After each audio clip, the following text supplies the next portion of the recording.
सभी किसान भाइयों को राम राम नमस्कार। और भाइयों स्वागत है नई वीडियो में।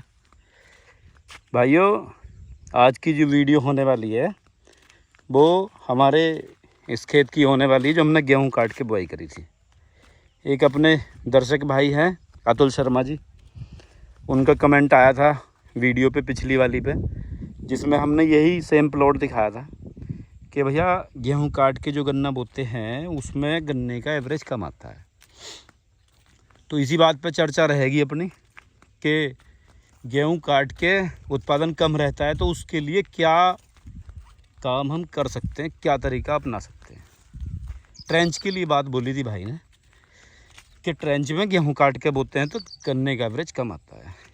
अब ये जो प्लॉट है अपना, इसके बारे में बात करेंगे। ये प्लॉट भैया हमने 2 मई को बोया था और इसकी जो पिछली वीडियो थी वो जब ये खेत बोए हुए थे 20-21 दिन हुए थे, तब इसकी वीडियो हमने बना के डाल दी थी। और आज जो है तारीख है 5 तारीख को हम इसकी वीडियो बना रहे हैं। तो आज ये खेत हो चुका है 1 महीना 3 दिन का। और आप देख सकते हैं इसका जमाब, आप इसका जमाब देख सकते हैं कि कैसा आपको जमाब लग रहा। और ये हमने 2 मई को बोया हुआ अपना खेत है। जमाब देखिए आप, और यहीं पे नहीं पूरे खेत में कहीं भी देखेंगे तो ज़बरदस्त जमाब है। मेढ़े में फुटाव भी आ चुका है। और ये खेत की बुआई हमने करी थी भैया ओपन रो।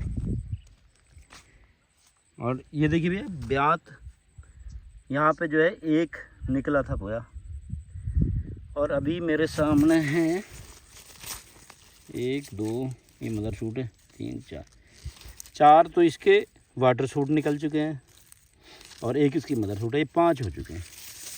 अब जो वैज्ञानिक लोग हैं वो कहते हैं कि अगर आपको गन्ने का अच्छा उत्पादन लेना है तो 1 मीटर दूरी में 12 से 15 गन्ने, स्वस्थ गन्ने आपको प्राप्त होने चाहिए। 1 मीटर का मतलब हो गया 3 फीट। अब 1 मीटर लगाएंगे तो मेरे हिसाब से तो ये 1 मीटर में तो बैठेंगे 30 गन्ने, जिस तकनीक से हमने गन्ना बो रखा है। ये डबल लाइन ट्रंच है जो कि लेटेस्ट है और लोग कुछ इसे उन्नत ट्रंच भी कहते हैं। जिसके जो मन में आ रहा है वो कह रहा, लेकिन 2 लाइनों को नज़दीक करा गया और ये डबल लाइन ट्रंच कहा गया। ये तकनीक गेहूँ काट के अगर कोई भी किसान भाई गन्ना बो रहा उसके लिए बड़ी ज़बरदस्त तकनीक है, बहुत शानदार तकनीक है। अगर कोई भी भाई गेहूं काट के गन्ने की बुआई कर रहा तो वो इस तकनीक से कर सकता है। इसका एक लाभ तो ये है कि हमारा उत्पादन गन्ने का घटेगा नहीं। उसका मेन कारण है कि इसमें गन्नों की संख्या कम नहीं रहेगी। गन्नों की संख्या पूरी हो जाएगी, चूँकि 2 पेंडे एक साथ पड़ रहे हैं, 2 गन्ने एक साथ पड़ रहे हैं नज़दीक में, तो गन्नों की संख्या कम नहीं रहती और जर्मिनेशन ज़्यादा आता है, ज़्यादा ही मदर सूट की संख्या होती है, ज़्यादा ही उसके वाटर सूट की संख्या होती है। तो हमें ध्यान ये देना होता है कि हम अच्छे से वज़न ले पाएँ मदर सूट और वाटर सूट दोनों का। वहाँ पे वैरायटी मेरी दूसरी थी, ऑस्ट्रेलियन कहते हैं इसे। उसके कलर में फ़र्क है। यहाँ से जो शुरू है ये है अपनी 13-235। कलर इस पर भी अच्छा आ रहा है लेकिन उसके मुकाबले कुछ कम है। और टिल्लिंग की इसमें भी कोई समस्या नहीं है, क्योंकि अभी तो 3-4 साल से सब किसान भाई बो रहे, 3 साल से, हम तो 4 साल से बो रहे हैं, तो हमारे पास भी अच्छा इसका रिजल्ट आएगा।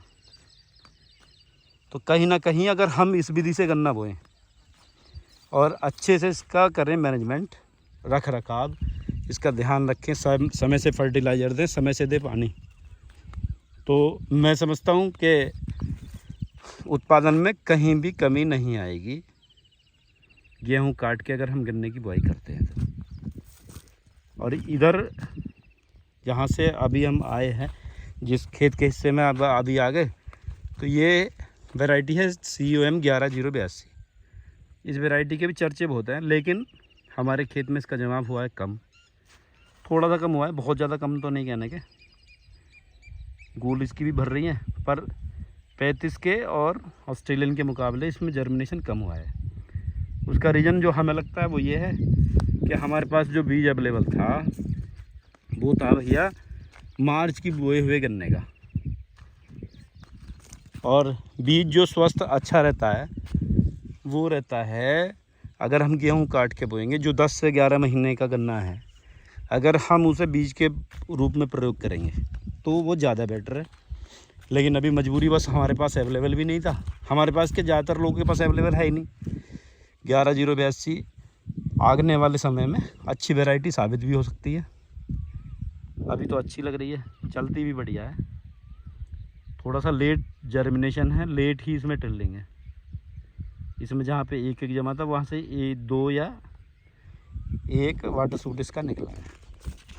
तो जो हमारे अतुल शर्मा जी का कमेंट था कि भैया गेहूँ काट के और गन्ना बोते हैं तो उत्पादन कम रहता है ट्रेंच में, तो अगर आप ट्रेंच में गन्ना बो रहे हैं गेहूँ काट के तो भैया कृपया करके डबल लाइन ट्रेंच लगाएं। जो ओपन रो बो सकता है वो ओपन रो बोले, बाकी जो पलेवा करके बो में है वो पलेवा करके बोले हैं। आपको ये हमारा खेत और हमारी बात कैसी लगी कमेंट करके बताएं। और एक और हमारे दर्शक भाई हैं विकास त्यागी जी, उनका ये कहना है कि 18-231 और 13-235 में किसकी प्रोडक्शन ज़्यादा है। देखो भैया अभी ज़्यादा तो आंकड़े आए नहीं हैं कि 18-231 का कितना एवरेज है, लेकिन अपने एक मित्र हैं किसान भाई, हमने भी लगा रखा है, उन्होंने लगाया था पिछली बार, तो वो कह रहे थे कि वज़न अच्छा है इस वैरायटी में 35 के मुकाबले, जैसे पर केन वेट बोलते हैं वो ज़्यादा बेटर 18-231 में है। और अभी टिश्यू कल्चर की सब पे बीज थे तो पतला उतना नहीं था जितना टिश्यू कल्चर का होता है। बाकी आपको वीडियो कैसी लगी कमेंट करें और बताएं, और खेत हमारा कैसा लगा ये भी बताएं। नमस्कार, राम राम, धन्यवाद।